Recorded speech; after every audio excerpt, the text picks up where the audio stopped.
Hello friends, আসসালামু আলাইকুম। Welcome to my mini blog. আজকে প্রচুর বৃষ্টি। বন্ধুরা প্ল্যান করলাম বৃষ্টিতে ভিজবো আর একটু ঘোরাঘুরি করব। তাই বাইক নিয়ে বের হয়ে গেলাম 4 বন্ধু।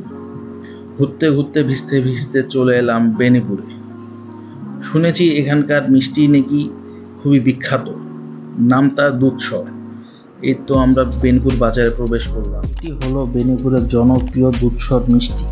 এখানে অন্য সব মিষ্টি পাওয়া গেলেও দুধসরের চাহিদা তুলনামূলক বেশি। আর এই মিষ্টির জন্যই এত কষ্ট করে এই বৃষ্টিতে ভিজে আসা। আমরা খাবার অর্ডার দিয়ে বসলাম। এখানে আমার রাশিয়ান বন্ধু খাবার খেয়ে কিছু রিয়াকশন দেওয়ার চেষ্টা করছে। আমি একটু খাবারের ভিডিও করছিলাম। এ সময় আমার আরেক বন্ধু বলল, দোস্ত আমি খাই, তুই একটু ভিডিও কর। রিয়াকশনটা কেমন হয়েছে আপনারা কমেন্টে জানাবেন। আজকের ভিডিও এই পর্যন্তই। ভিডিওটি ভালো লাগলে একটি লাইক দিবেন। সবাই ভালো থাকবেন। আল্লাহ হাফেজ।